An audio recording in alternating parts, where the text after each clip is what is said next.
मित्रों, वह नहीं जानता कि खुदा ने उसे क्यों पैदा किया। पुस्तक देखन में छोटे लगें, घाव करें गंभीर।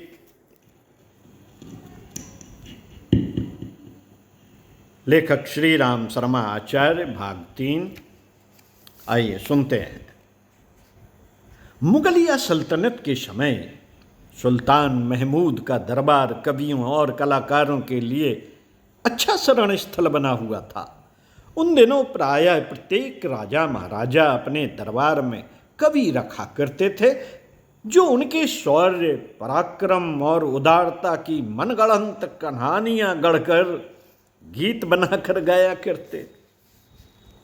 राजा महाराजा अपने प्रशस्त गीत सुनकर बड़े प्रसन्न होते और कवियों को पुरस्कार भी देते और सम्मान भी देते। सम्मान पत्र भी छपवा कर बंटवा देते। एक प्रकार से यह व्यवसाय ही बन गया था। सुल्तान महमूद के प्रसिद्ध राज दरबार में भी एक शायर थे, जिनका नाम था सनाई। सनाई उच्चकोट के शेर और गजलें लिखते, परंतु वे होती सब सुल्तान की प्रशंसा में। प्रायः वे ही सुल्तान की प्रशंसा में नए नए शेर रचते, गजलें लिखते और राज दरबार में गाकर सुनाते। इसके बदले में उन्हें पुरस्कार भी खूब मिलता और सम्मान भी। प्रतिष्ठा और पुरस्कार ने उन्हें गर्वोन्नत भी कर दिया था। एक बार की घटना है, उन्होंने सुल्तान की प्रशंसा में कुछ शेर लिखे। उन्हें सुनाने के लिए वे राज दरबार की ओर चले। मार्ग में एक मदिरालय था, उसमें कोई शराबी मद्य पी रहा था। प्रायः ही लोग वहां शराब पीते, उनका ध्यान कदाचित ही उस ओर जाता। उस दिन उनके पैर अनायास ही ठिठक गए। कारण था, अंदर से कुछ आवाज आ रही थी। कोई पियक्कड़ साथी से कह रहा था, सुल्तान महमूद के अंधेपन की गमजोई में ला एक पैग दे। सुल्तान महमूद के अंधेपन की गमजोई में। बेवकूफ, शाकी कह रहा था। बेवकूफ, कोई सुन लेगा तो तेरा सर सीधा कलप हो जाएगा। क्यों अपनी मौत को दावत दे रहा है? मौत को दावत नहीं, सच बात कह रहा हूं। इसमें बेजा क्या है? सुल्तान अंधा नहीं तो क्या है? अंधेपन की क्या निशानी देखी तूने सुल्तान में? बहुत कुछ देखी है, पीने वाले ने कहा। बहुत कुछ देखी है। सुल्तान के पास सुख से रहने के लिए किसी बात की कमी नहीं। उसके पास धन है, दौलत है, फिर उसे कुछ दिखाई नहीं देता। जो चीज उसके पास है उन्हें ही और बटोरने के लिए वह पड़ोसी राज्यों पर हमले करता है, वहां लूटमार मचाता है, हजारों बेगुनाहों को मौत के घाट उतारता है। यह अंधापन नहीं तो क्या है?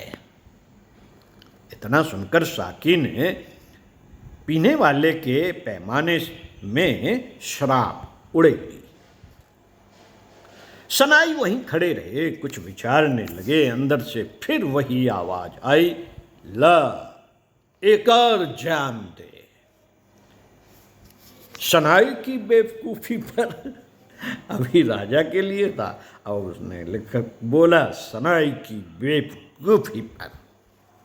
अब तो साकी को चिढ़ सी आ गई। सनाई के कान भी खड़े हो गए ध्यान से सुनने के लिए। साकी कह रहा था, तुमने यह क्या बकवास लगा रखी है? सनाई जैसे उम्दा शायर के लिए तुम्हें यह बोलते शर्म नहीं आती? मानता हूं दोस्त, सनाई बहुत उम्दा शायर है, पीने वाला कह रहा था, परंतु उस सा बेवकूफ भी दुनिया में खोजे नहीं मिलेगा। वह कागज को रंगता भर है, जबकि मालिक ने उसे बहुत बड़ा हुनर दिया है। वह नहीं जानता कि खुदा ने उसे क्यों पैदा किया और उसकी दी हुई काबिलियत को अंधे सुल्तान की तारीफ करने में ही खर्च कर रहा है। अंधे सुल्तान की तारीफ करने में ही खर्च कर रहा है। शराबी की इन बातों को सुनकर उसे साकी निरी बकवास ही समझ रहा था। शनाई की आंखें खुल गईं। उनके हृदय में जैसे तीर से चुभने लगे और वे उल्टे पांव आए वापस अपने घर। सुल्तान की प्रशंसा में उन्होंने जो नए शेर तैयार किए थे रास्ते में ही फाड़ कर फेंक दिए। बहुत देर तक ही नहीं, 2-4 दिनों तक जब शनाई दरबार में नहीं आए तो सुल्तान ने खबर पुछवाई। संदेशवाहकों ने वापस आकर जो कुछ कहा उसने सभी को सकते में ला दिया था कि शनाई घर पर नहीं है। बाद में पता चला कि शनाई अमुक स्थान पर फकीर के वेश में रूहानी गीत गाते देखे गए। प्रज्ञा गीत गाने लगे। रूहानी गीत मतलब प्रज्ञा गीत। आप भी गाइए। ओम शांति। मिलते हैं अगले वीडियो में। मरने पर केवल लुकारी ही मिलेगी। ओम शांति।